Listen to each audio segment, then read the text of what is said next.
Anong pwedeng gawin kung sakaling magsawa ka na sa condominium property mo na in-avail mo sa amin?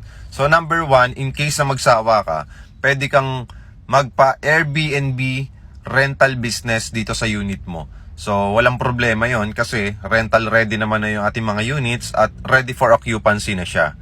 So wala nang hassle, di ba? Napakadali lang siyang i-upload, enroll kay booking.com, kay Airbnb, at saan mang platform na pwede siyang enroll or i-sign up or i-upload for rental staycation business. Number 2, pwede mo siyang gawing long-term lease. Pwede mo siyang gawing long-term rental business mo. So in case makahanap ka ng another property at doon ka nag-move in at nakapag-avail ka sa amin, in case magsawa ka, pwede mong paupahan ng long term. Ibig sabihin, yung mga umuupa sa'yo, yung binabayad sa upa mo, okay, ayun na mismo yung pinambabayad mo sa unit mo. Kasama na rin dyan yung association dues, di ba? So, may pangbayad ka na sa monthly mo, sa unit mo, meron ka pang pambayad sa association dues mo.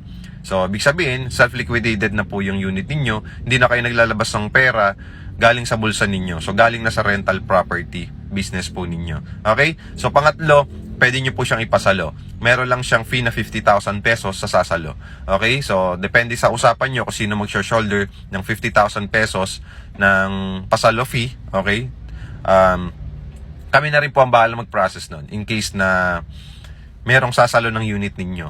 Okay? So, kailangan, kung ano yung requirements na sinubmit ninyo sa amin, kailangan, meron din siyang requirements na isasubmit din. So, kailangan qualify din siya sa requirements namin para kung sakaling ipoproceed kayo, magpoproceed siya sa pasalo ng unit ninyo, qualified din talaga siya at karapat dapat siyang sumalo ng unit mo.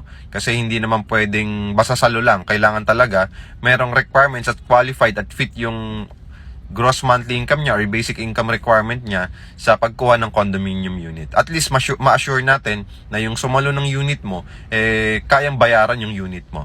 Okay? So, in case na magsawa ka, marami kang pwedeng gawin sa property. Walang lugi sa pag-i-invest sa property. Especially sa mga locally employed natin na masisipag dyan, na kumikita ng 54,000 pataas, in case nabitin yung income mo, pwede kang kumuha ng at least 2